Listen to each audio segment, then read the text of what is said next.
Y vamos a salir.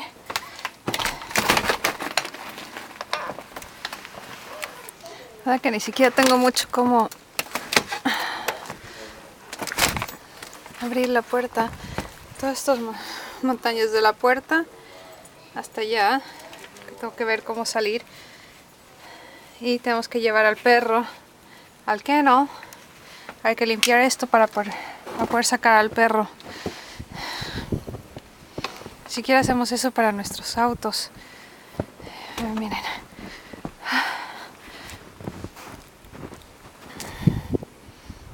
Hola. Hola.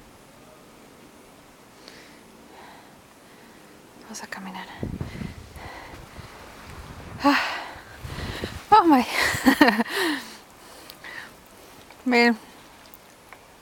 Mis botas. All the way. Casi hasta las rodillas.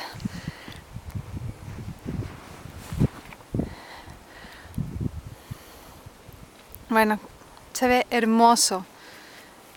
Está frío, mis pies están congelados en estas botas. Pero se ve hermoso. Todo blanco. Miren esos arbustos como están doblados hacia la izquierda. Realmente son súper altos. Buena privacidad. Están todos doblados. Veamos si se recuperan después de derretirse la nieve. Y esto es lo que salí. Va a haber que limpiar todo, así que voy a poner a paliar. Chao.